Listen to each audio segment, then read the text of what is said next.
Hello hello hello की भेलो रे बाजे न गे की कहबो सुनही न सुनाबै छियो। ठीक छै सुना। ओ बाबू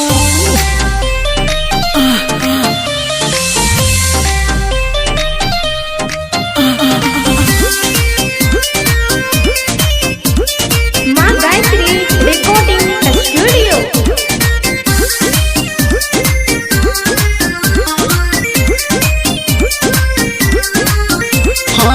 सुन सुन गे हमर हसीना बेचैल गेलियो पुदीना तोरा टोला मंगल दीना भाई तोहर भेटल कमीना देख ललको हमारा ऊ तो लाइन मार तो है तके ले ताल हमरा तोल में ताती चल दी रे ताती बेचै थी ले माल तालते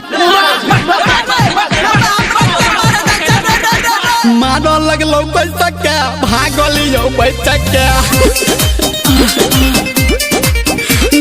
मारो लगलो पैसा के भागलियो पैसा के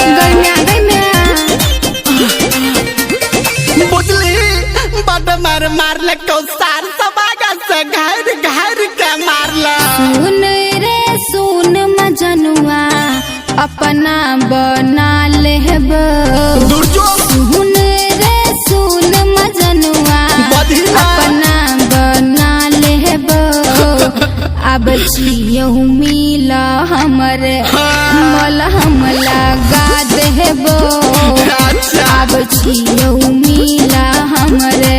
और सुनही ना बतबै छियो ठीक छै बता न भाई तोहर हाथ मोचार रहोगे सब सारा मिल के हमारे रहोगे भाई तोहर हाथ मोचार रहोगे अच्छा सब सारा मिल के हमारे रहोगे।